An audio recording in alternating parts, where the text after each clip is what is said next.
Hi, I'm Carol Andrews for another episode of Southwest TV News. Here are some of the stories we've been working on for today's show. City emergency crews and other local partners work cohesively in training for a range of possible emergency scenarios on an ongoing basis. Now that we know the experts are ready, how about yourself? 2014 marks Swift Current Centennial year, and committee members have been busy working behind the scenes to plan an exciting lineup of activities. Saturdays will soon be filled with the sound of music in Swift Current's downtown core, as another season of Market Square launches on June 15th.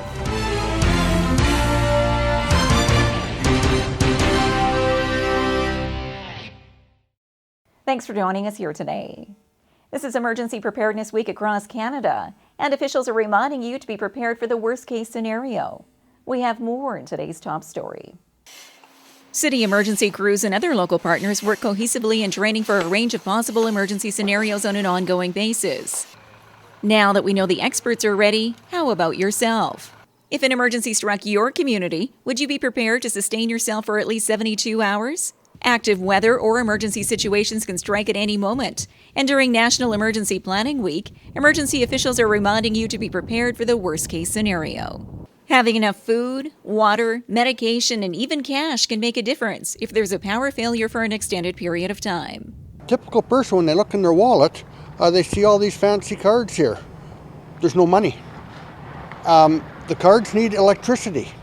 And one of the things that was discovered when we had that big power outage down east about 15 years ago was that people couldn't buy food, they couldn't take a taxi, they couldn't take a bus, because all they had was plastic, and plastic doesn't work without electricity. And if you go into the store and you want to buy a can of beans, there's no price on it. The price is on the shelf maybe, but the can of beans needs to be scanned into the computer. So it's really hard to even buy food. So you should have enough food and supplies to last you for 72 hours. Pre-packaged emergency kits can also come in handy, in addition to your own supplies, if you find yourself stranded waiting for help while emergency crews attend to other areas of your community. Well, this one is from St. John Ambulance, but there's also some from the Red Cross. And basically the things that you look at in here is an AM/FM radio that's a hand crank. Because if the power goes out, you can't listen to your radio unless you have your one in your vehicle. There's a flashlight and battery in here. There's a light that will stay lit for 12 hours. It's one of those sticks that you break and it lights up, self-illuminating. A first aid kit. There's a bag to get water and carry it. There's a little cylinder in here, or a little bottle that you can put chlorine bleach in. And chlorine bleach can be used to disinfect water. And to further test your knowledge of emergency planning, Pelon encourages you to participate in an ongoing contest throughout the week online through the department's Facebook and Twitter accounts. By ensuring that you're aware of your local community's emergency plan and having enough supplies to sustain yourself for at least 72 hours can all assist a smoother transition during a local emergency.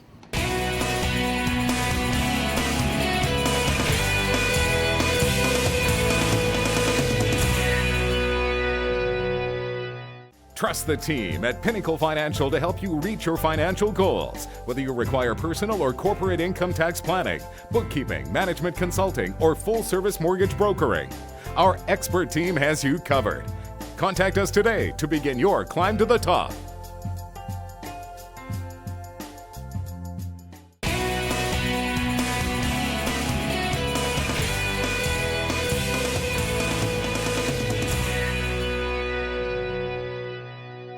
The countdown is on for Swift Current Centennial celebration in 2014, and City Council has now approved funding for the event.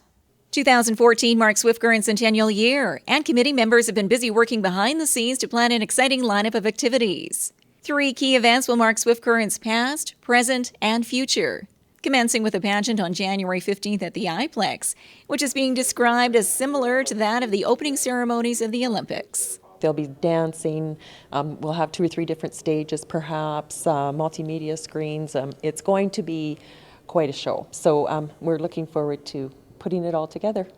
Events later in the year include the Homecoming Weekend celebration in June in partnership with the Ag and X. The year will culminate with a partnership with the DBA and the annual Christmas tree lighting in December.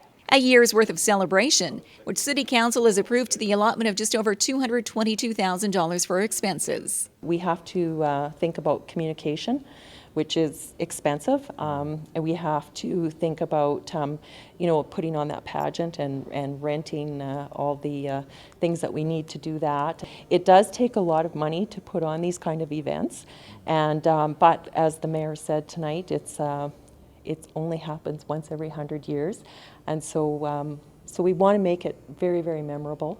In the coming weeks, further details will be unveiled in regards to the Centennial celebration, including the identity of the showcase performers set to take to the grandstand during the homecoming weekend, with ticket prices planned for that event at $60 each. We want to have as many people as we can legally have at the Egg and X performance area there. There'll be obviously the grandstand, but then we're planning on tents and other places for people to be, and there's lots of room there. Like, that's a big area, so we're hoping that we can have several thousand people there, and that we haven't booked an entertainer yet, but apparently that we can't do that till probably in the fall. But we've got an interesting list so far that we're looking at.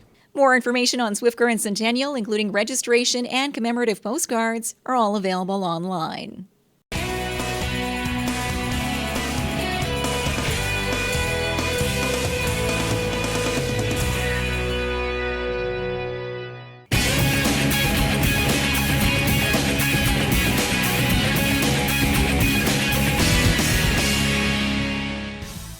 Our company helps tell your story and provides you with the solution on how to market your business. Because making a great video is only half the equation. You have to know how to use it. We have done major. Thanks, Lydia. Hey, to right, everybody! And the Olympic Flames are celebrating! Another summer season is just around the corner, and plans are already underway for another season of Market Square in downtown Swift Current. We have more in this report. Saturdays will soon be filled with the sound of music in Swift Current's downtown core, as another season of Market Square launches on June 15th. Now into its third season, a number of vendors and entertainers will once again be out at the corner of Central and Chaplin, bringing a sense of community to the heart of the downtown. Yeah, it's certainly surpassed my expectations. We have bigger dreams than what we've got so far, but certainly it's so exciting to see the people come out and the vendors. It's been great for our downtown revitalization efforts, and it's just been really great for a community gathering place and celebrating the spirit of our city. An array of fresh garden vegetables, crafts, and other treasures are awaiting you at Market Square this summer, every Saturday from June 15th through September 28th. Entertainers and vendors interested in participating in this exciting summer tradition are encouraged to call City Hall.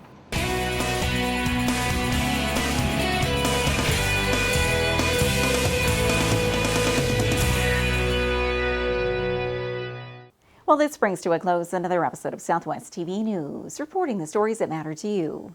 We always welcome your news tips.